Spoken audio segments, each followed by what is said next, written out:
Extra Point Podcast from Arizona's family. All right, Suns fans looking for a little maybe inspiration and insight this summer, the summer reading season. Pick up a copy of 61. You're going to want to hear from the author who joins us here on the Extra Point on Arizona's family, the one, the only Chris Paul, zooming in, the point god. And Chris, why was now the time to put your thoughts down on paper in book form of all the lessons you've learned along the way in the NBA from your grandfather?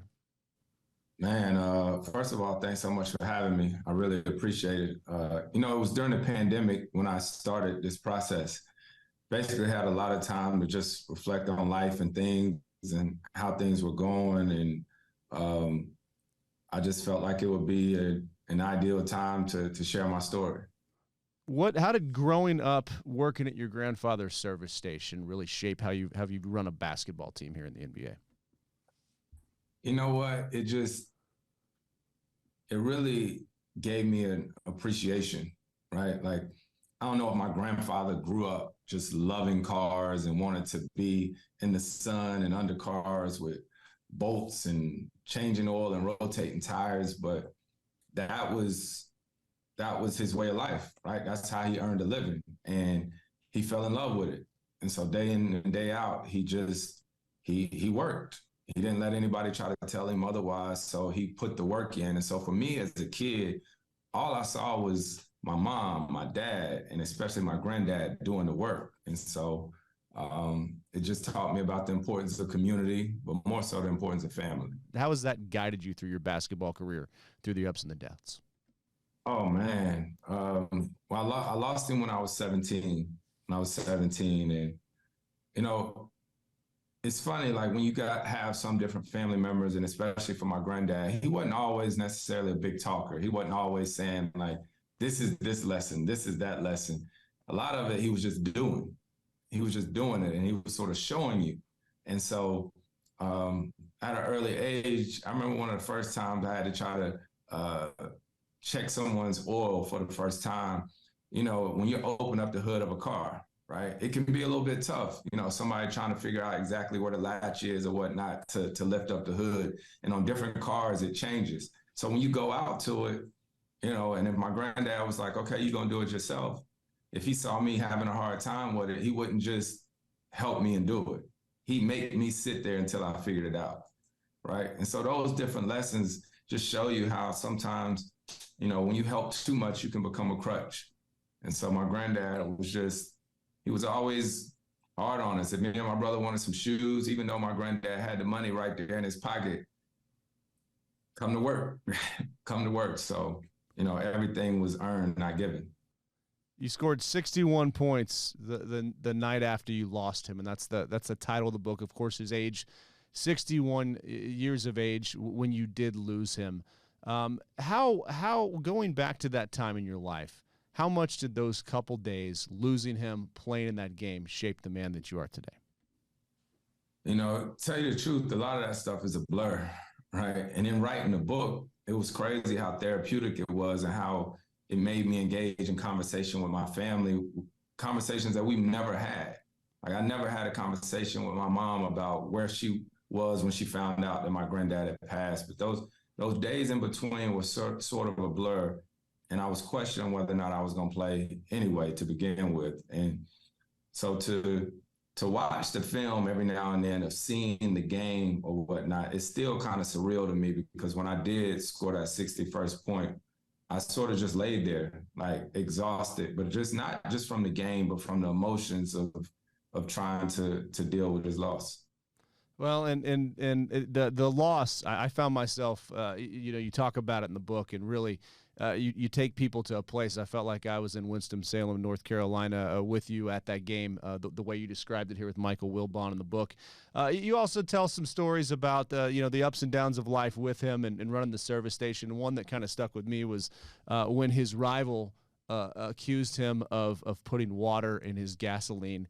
And I see the smile on your face. You know what I went back to on that? I went back to playing against Pat Bev and the Clippers. How much did some of those lessons learned along the way of what he even went through help you in your NBA career?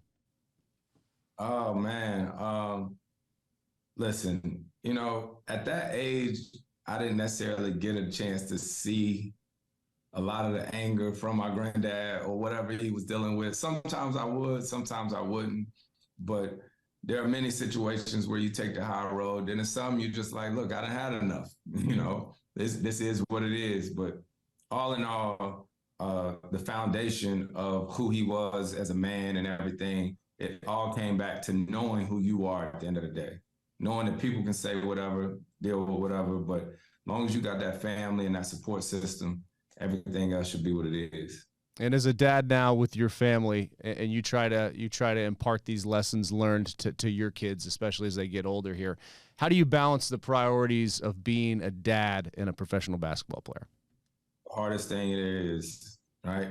Because everyone's always trying to say that they're trying to, balance this or balance that, but you just never know. On this given day, you might have to pour everything into this bucket. And then on this next day, you might have to pour everything into that bucket. And I think the biggest thing, like I talk about in the book, is communication. You can trick people, you can fool people and everything. One thing you can't fool is your kids, right? So I think with my kids, I try to give them as much real time as possible, and try to give them unconditional love and support.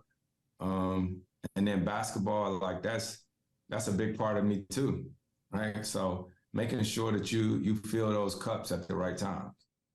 So as you go through this process here in the off season and obviously looking at your future here with the Phoenix Suns, what's the next chapter look like for you here? Is there another book to be written?